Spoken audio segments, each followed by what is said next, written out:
Okay, so let's get right into it. You see these massive buildings all the time, right? Giant skyscrapers, huge shopping malls, those endless industrial parks. But have you ever really stopped and thought, how in the world does someone figure out what that's actually worth? It's a massive question, and today we're going to break it down. Now, really, think about it for a second. It's not like you can just hop on Zillow and check the comps in the neighborhood like you would for a house. Valuing these gigantic, income-producing properties, well, it's a completely different ballgame. We're talking millions, sometimes even billions of dollars on the line. The stakes are just incredibly high. And the answer to that billion-dollar question? It all comes down to this one thing: the commercial appraisal. At its heart, it's just a professional, totally unbiased opinion on what a commercial property is worth on the open market. It's the official document that takes a super complex asset and boils it down to a single, concrete number. So, who exactly does this? A licensed appraiser. And you should really think of them as a kind of financial detective. They go out to the property, they dig through mountains of market data, and then they use these very specific, established methods to piece all the clues together and come up with that final value. It's really part science, part art. But this appraisal isn't just some interesting number for a report. It's an absolutely critical tool that makes the entire world of commercial real estate go round. So let's take a look at why it's so darn important. Just think about it like this. This one document is basically the green light for almost every major transaction.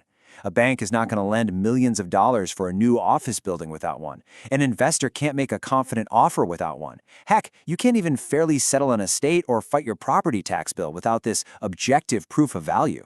It is the absolute bedrock for high-stakes financial deals, legal battles, and even basic business decisions, like figuring out how much rent to charge your tenants.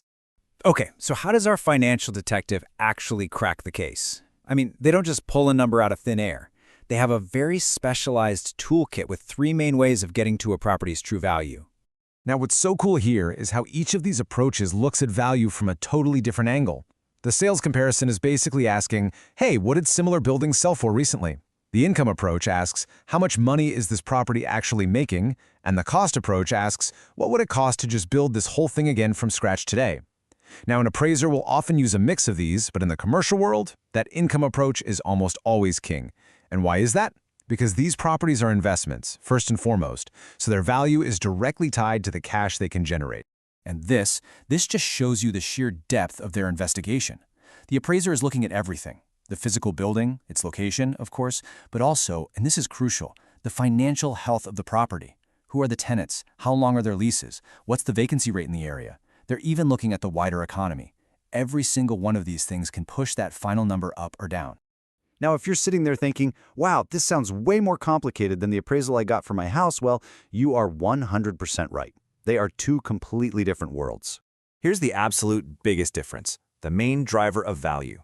For your house, the value is mostly about what other similar houses in the neighborhood have sold for. But for a commercial property, it's all about its ability to generate income. That office building is valued on its rental income and its tenant leases, not its curb appeal. And it's that intense focus on financial performance that makes the whole analysis so much more complex, which is why you end up with these massive, incredibly detailed reports. So, putting the theory aside, when might you actually come across one of these complex reports in your own life or your own business? Let's bring it all home. The truth is, if you're ever involved in buying a business property, getting a loan for one, or even inheriting one, this document is going to be front and center. It's the key that unlocks the financing, it's what settles disputes, and it provides the hard facts you need to make smart financial decisions about that asset.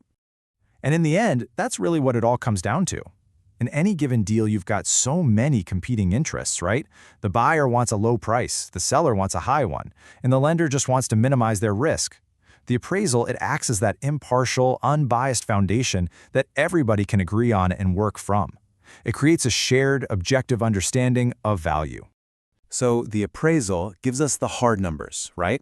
The market value based on all the data and the proven methods. But it also gets you thinking, beyond that number on the page, what's the untapped potential?